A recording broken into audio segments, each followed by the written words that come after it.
अगर आपके भी बच्चे बाहर के पकौड़े, समोसे, कचौड़ी वगैरह खाने के शौकीन हैं तो बस आज की जो रेसिपी है वो आप ही के लिए है। मार्केट से कुछ भी लाने की ज़रूरत नहीं है, घर पे ही बहुत ही हेल्दी सा आप अपने बच्चों को बना करके दे सकते हैं, जो कि बच्चों को बहुत ही ज़्यादा पसंद आएगा।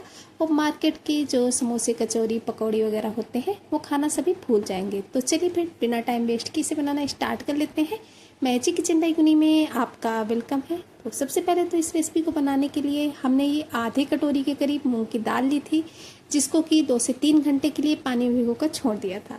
2 से 3 घंटे में जो मूंग की दाल है वो बढ़िया अच्छे से भीग जाती है। तो हमें इसे अच्छे से वॉश कर लेना है और इसका जो ज़्यादा छिलका होता है वो हमें हटा देना है।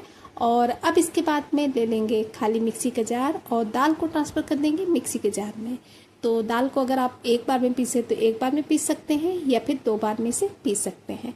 तो हमने थोड़ा थोड़ा करके दाल को 2 बार में पीस करके रेडी किया है। तो बस आधी दाल को हम डाल देंगे मिक्सी के जार में और मिक्सी जार का ढक्कन बंद करके हमें इसे पीस करके रेडी कर लेना है। तो चलिए दाल को पीस करके ले आते हैं और इसके बाद में बाकी की बची हुई जो दाल है उसको भी हमें इसी तरीके से पीस करके रेडी कर लेना है। तो लीजिए दाल का पेस्ट जो है वो हमने बना करके रेडी कर लिया है। बस ऐसा ही दाल का पेस्ट हमें चाहिए।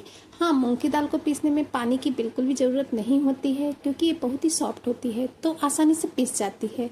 तो चलिए इसी तरीके से बाकी की बची हुई दाल को हम पीस लेते हैं और इसको एक बड़े से बर्तन में है जो ट्रांसफ़र कर लेंगे। तो चलिए बाकी की बची हुई दाल को भी इसी तरीके से हमें पीस करके रेडी कर लेना है। दाल का पेस्ट देख सकते हैं बिल्कुल फाइन सा है। तो बस ऐसा ही पेस्ट हमें बना करके रेडी कर लेना है। तो बाकी पूरी बची हुई दाल को भी इसी तरीके से हमने पीस करके रेडी कर लिया है और इस पूरे ही पेस्ट को हमने एक बड़े से बर्तन में निकाल लिया है।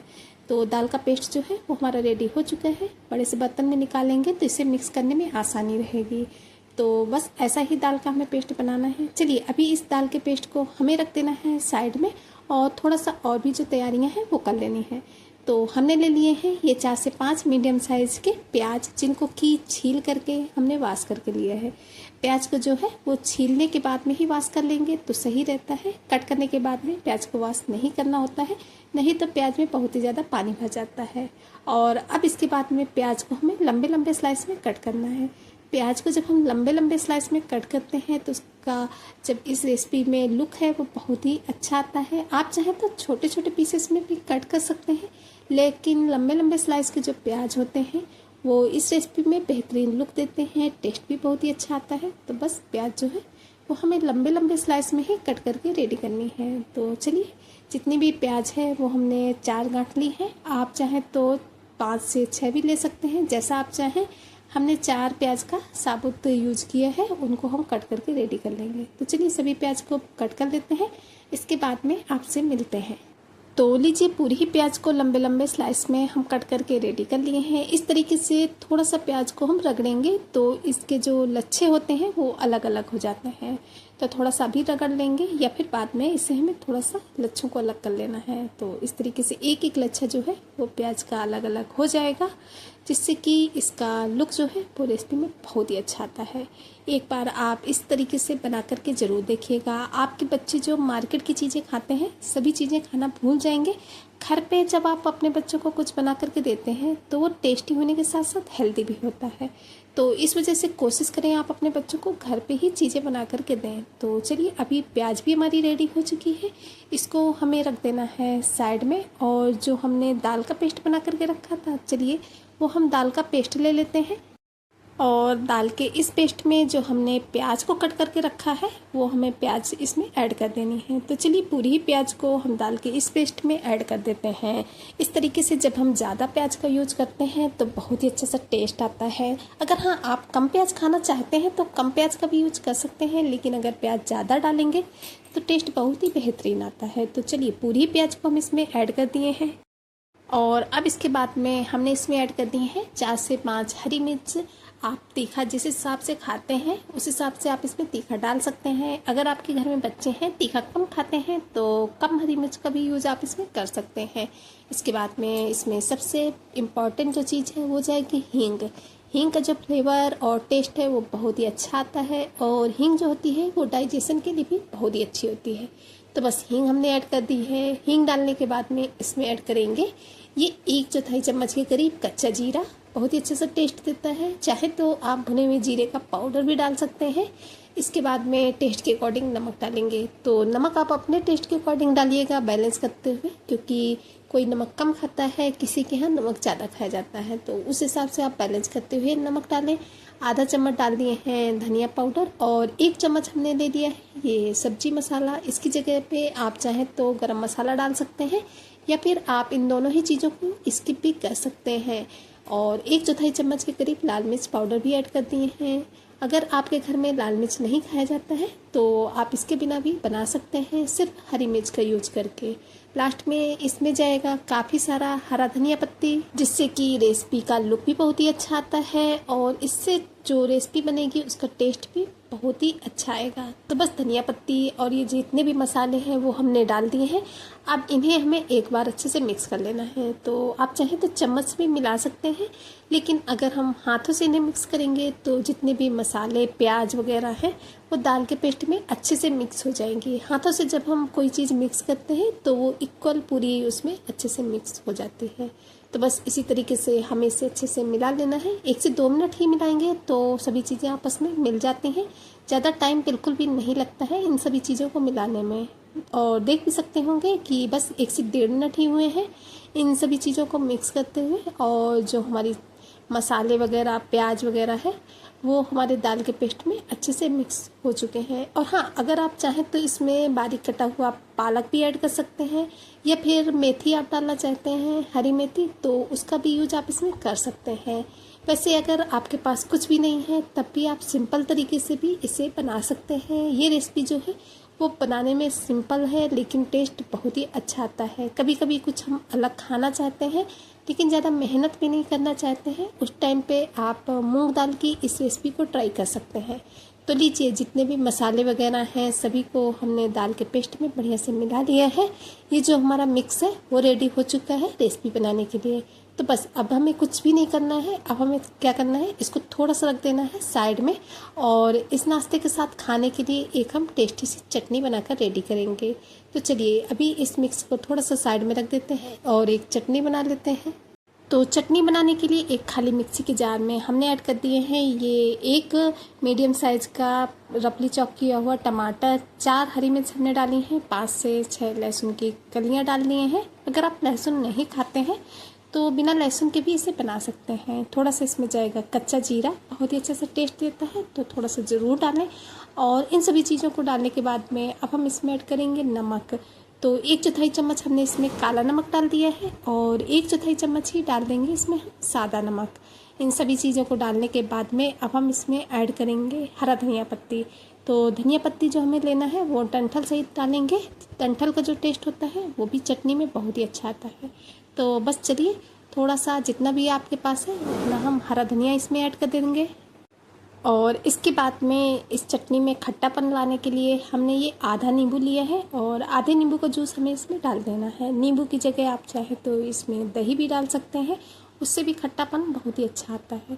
और हाँ, नींबू के जो बीज होते हैं वो हमें हटा देने हैं और इसके बाद में हमें इसको इसमें ऐड करना है। तो एक नींबू का बीज इसमें गिर गया था तो वो हमने हटा दिया है।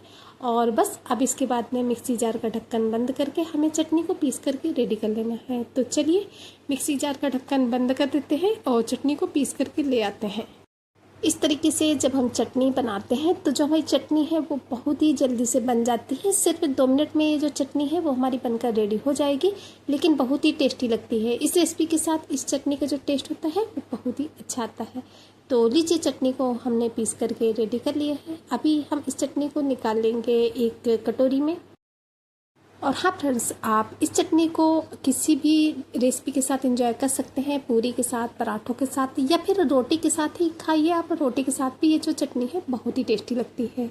आप इसको एक बार बना लीजिए और 2 दिन के लिए फ्रिज में स्टोर करके रख सकते हैं।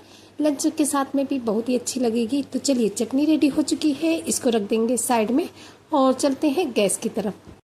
तो गैस में पहले से ही एक कढ़ाई में हमने ऑयल को गर्म होने के लिए रख दिया था। अब हमने जो मूंग की दाल का मिक्सचर बना करके रखा था, हमें उसके छोटे छोटे से पकौड़े बनाकर रेडी करने हैं। तो चाहे तो आप इन्हें चम्मच की सहायता से भी बना सकते हैं लेकिन इस तरीके से जब हम हाथों से बनाते हैं तो इजी भी हो जाता है और बढ़िया से बन करके रेडी भी हो जाता है। आप उन्हें जिस शेप में चाहे, जिस साइज़ में चाहे उन साइज़ में बना सकते हैं। ज़्यादा हमें गोल गोल नहीं बनाते हैं। इस तरीके से जब हम बनाएंगे तो ये क्रंची से जब ये पकौड़े बनते हैं तो देखने में भी अच्छे लगते हैं और खाने में भी। तो बस एक एक करके जितने भी पकौड़े एक बार में ऑयल में आ जाएंगे उतने हम डाल देंगे। और हाँ, जिस हिसाब से आप ऑयल लेंगे उस हिसाब से आप इन्हें फ्राई कर सकते हैं। हमने इन्हें फ्राई करने के लिए सरसों के तेल का यूज किया है। आप जो भी ऑयल खाते हैं उस तेल में आप इन पकौड़ों को फ्राई करके रेडी कर सकते हैं। तो बस एक बार में ये हमने 10 से 12 लगभग हमने पकौड़े जो हैं वो ऑयल में डाल दिए हैं। अभी हमें क्या करना है, हमें इन्हें कलछी की सहायता से थोड़ा सा इधर उधर करना है ताकि जो कुकिंग प्रोसेस है वो चारों तरफ से स्टार्ट हो जाए। और जब ये एक तरफ से हल्के हल्के से क्रंची होने लगेंगे तब हम इन्हें पलट देंगे। तो चलिए कलछी की सहायता से इनको हम इधर उधर कर देते हैं। और हमें इन्हें तब तक फ्राई करना है जब तक कि इनमें बहुत ही अच्छा सा गोल्डन ब्राउन कलर ना आ जाए। जब हम पकौड़ों को ऑयल में डालेंगे तब हमें गैस की फ्लेम को थोड़ा सा हाई रखना है और जैसे ही हम पकौड़े डाल देंगे वैसे ही गैस की फ्लेम को हमें मीडियम कर देना है ताकि जो हमारे पकौड़े हैं वो अंदर तक बढ़िया अच्छे से पक जाएं। और अंदर तक ये अच्छे से पक जाएंगे, ऊपर से क्रिस्पी से बनेंगे तो बहुत ही कुरकुरे से मूंग दाल के जो ये पकौड़े हैं वो बनकर रेडी हो जाते हैं। और हाँ फ्रेंड्स, आप हमारी ये जो रेसिपी है वो कहाँ से देख रहे हैं कमेंट बॉक्स में जगह का नाम बताना बिल्कुल भी नहीं भूलिएगा। आप लोगों के जो प्यारे प्यारे से कमेंट होते हैं उनको पढ़ के बहुत ही अच्छा लगता है और हमें भी पता चलता है कि हमारी जो रेसिपी है वो कहाँ कहाँ से देखी जाती है। आप लोग हमें कहाँ कहाँ से इतना ज़्यादा प्यार और सपोर्ट देते हैं। तो प्लीज़ कमेंट बॉक्स में एक कमेंट करना बिल्कुल भी नहीं भूलिएगा। और हाँ, ये भी ज़रूर से बताइएगा कि आपको हमारी रेसिपी कैसी लगती है, आगे आप किस तरीके की कौन सी रेसिपी देखना पसंद करेंगे। तो कोशिश करेंगे आप लोगों के साथ में उस रेसिपी को शेयर करने की। हम हमेशा से कोशिश करते हैं आप लोगों के साथ में घर के ही सामानों से बनने वाली रेसिपी शेयर करें, जिससे कि आपको कोई भी सामान बाहर से लाने की ज़रूरत ना हो। जो भी सामान आपके किचन में मौजूद हो उन्हीं सिंपल से सामानों से आप इतनी टेस्टी सी रेसिपी जो है वो घर पे ही बना करके रेडी कर सकते हैं। देख सकते हैं लगभग 5 मिनट के करीब हो चुके हैं पकौड़ों को फ्राई करते हुए। पकौड़े बहुत ही अच्छे से गोल्डन ब्राउन हो चुके हैं, बहुत ही अच्छा सा प्यारा सा गोल्डन ब्राउन कलर आ चुका है।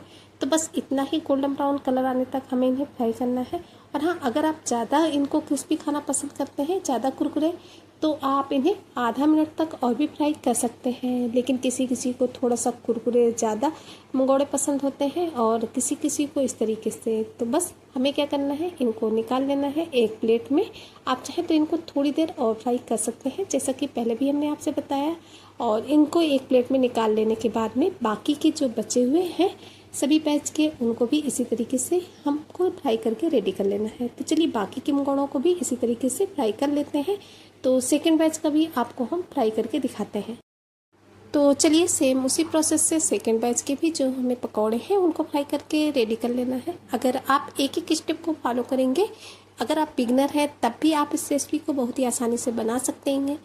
इस तरीके से आप बहुत ही टेस्टी सी चीज़ें हैं जो घर पे बनाइए, अपने बच्चों को खिलाइए, बड़ों को खिलाइए। मार्केट की चीज़ें जो हैं वो लाना बंद कर दीजिए, क्योंकि मार्केट की चीज़ें खाने में तो टेस्टी लगती हैं लेकिन वो हेल्दी नहीं होती हैं, बच्चों को भी नुकसान करती हैं, बड़ों को भी। इस वजह से इस तरीके से आप घर पे ही बहुत ही बढ़िया से आप रेसिपी बना सकते हैं। घर की चीज़ों से बनाइए जो कि टेस्टी भी होंगी और हेल्दी भी होंगी।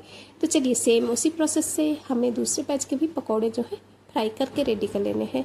4 से 5 मिनट का समय लगता है पकौड़ों को फ्राई होने में, लेकिन बहुत ही आसानी से फ्राई हो जाते हैं। बस आपको इन्हें चलाते रहना होता है और बढ़िया अच्छा सा गोल्डन ब्राउन कलर आने तक, कुरकुरे होने तक इन्हें फ्राई कर लेना है। और हाँ फ्रेंड्स, अगर आपको हमारी रेसिपी पसंद आ रही हो, अगर अभी तक आप लोग चैनल पर नए हैं, चैनल को सब्सक्राइब नहीं किए हैं, तो प्लीज़ चैनल को सब्सक्राइब कीजिएगा, वो भी बेल आइकन के साथ में, ताकि आने वाली वीडियोज़ की नोटिफिकेशन आपको टाइम पर मिलती रहे। क्योंकि हम अपने चैनल पर इस तरीके से नई नई रेसिपी की वीडियोज़ लाते रहते हैं। और हाँ, पहले से अगर आपने हमारे चैनल को सब्सक्राइब करके रखा है तो उसके लिए बहुत बहुत थैंक यू, क्योंकि इतने प्यारे से सपोर्ट के लिए एक थैंक यू तो बनता ही है। तो लीजिए दूसरे बैच के जो हमारे पकौड़े हैं वो भी फ्राई हो चुके हैं, बहुत ही अच्छा सा कलर इनमें आ चुका है, अंदर से बढ़िया से टेस्टी से बन चुके हैं। तो इनको भी हमें उसे प्लेट में निकाल लेना है, जिस प्लेट में हमने पहले बैच के जो पकौड़े हैं वो फ्राई करके रेडी किए हैं। और इसके बाद में फाइनली हम इनको सर्व करके भी आपको दिखाते हैं। तो चलिए इनको हम प्लेट में निकाल लेते हैं। तो लीजिए फ्रेंड्स, रेडी हो चुके हैं बहुत ही टेस्टी से मूंग दाल से बनने वाले ये जो पकौड़े हैं। जब भी कभी आपका मन हो तब आप इन्हें बनाइए, मॉर्निंग के ब्रेकफास्ट में बनाइए या फिर इन्हें आप अपने बच्चों के लंच बॉक्स में भी दे सकते हैं। बच्चों के लंच बॉक्स में भी बच्चों के ये बहुत ही टेस्टी लगेंगे। देख सकते हैं लुक वाइज भी बहुत ही अच्छे लग रहे हैं और खाने में तो इतने टेस्टी लगते हैं कि आप एक बार बना लिए तो बार बार बनाएंगे। तो चलिए, अगर आपको रेसिपी पसंद आई हो तो प्लीज़ इसे ज़्यादा से ज़्यादा फैमिली फ्रेंड्स के साथ शेयर कीजिएगा और इसे एक लाइक और एक हाइप करना बिल्कुल भी ना भूलिएगा, क्योंकि आप लोगों का जो एक लाइक और एक हाइप होता है वो बहुत ज़्यादा सपोर्ट भी करता है और मोटिवेट भी करता है आप लोगों के लिए इसी तरीके से नई नई रेसिपी की वीडियोज़ लाने के लिए। तो प्लीज़ लाइक और हाइप करना बिल्कुल भी नहीं भूलिएगा। आज के इन मंगोड़ों को हमने सर्व किया है, जो हमने टमाटर की चटनी बनाई थी और दही के रायते के साथ में, दही के धनिया वाली चटनी के साथ में ये जो पकौड़े हैं बहुत ही टेस्टी लगते हैं। तो चलिए फ्रेंड्स, फिर चलते हैं, मिलेंगे किसी नए वीडियो में इसी तरीके की किसी नई टेस्टी सी हेल्दी सी यूनिक सी रेसिपी के साथ, जो कि घर के ही सामानों से बहुत ही आसानी से बनकर रेडी हो जाती है। कोई बाहर से सामान लाने की बिल्कुल भी ज़रूरत नहीं होती है। तब तक के लिए bye bye, thanks for watching my video.